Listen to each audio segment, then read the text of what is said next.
బులెటిన్లో మరో breaking news చూస్తున్నాం. లైంగిక వేధింపుల కేసులో అరెస్ట్ అయిన ప్రముఖ కొరియోగ్రాఫర్ జానీ మాస్టర్ను పోలీస్ కస్టడీకి కోర్టు అనుమతించింది. ఆయనపై 3rd డిగ్రీని ప్రయోగించొద్దని, అవసరమైతే న్యాయవాది సమక్షంలో విచారించాలని సూచించింది. 4 రోజుల పాటు కస్టడీకి ఇస్తూ రంగారెడ్డి జిల్లా ప్రత్యేక ఫోక్సో కోర్టు ఆదేశాలు జారీ చేసింది. జానీ మాస్టర్ ప్రస్తుతం చెంచల్గూడ జైల్లో ఉన్నారు. ఆయన అదుపులోకి తీసుకోవడానికి పోలీసులు చెంచల్గూడ జైలుకు వెళ్లారు.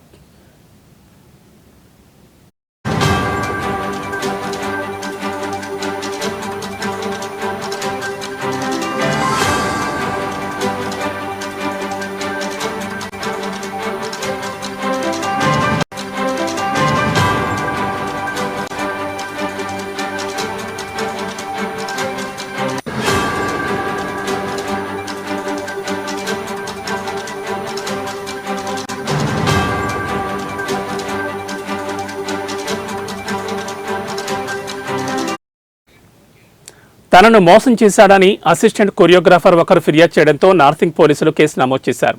జానీ మాస్టర్ను గోవాలో అరెస్ట్ చేసి పీటీ వారెంట్పై హైదరాబాద్కు తీసుకొచ్చి కోర్టులో హాజరుపరిచారు. కోర్టు ఆయనకు 2 వారాల జ్యుడిషియల్ రిమాండ్ విధించింది. జానీ మాస్టర్ను తమ కస్టడీకి ఇవ్వాలని పోలీసులు కోర్టులో పిటిషన్ దాఖలు చేశారు. ఈ నెల 28 వరకు నార్సింగ్ పోలీసులు ఆయనను ప్రశ్నించనున్నారు.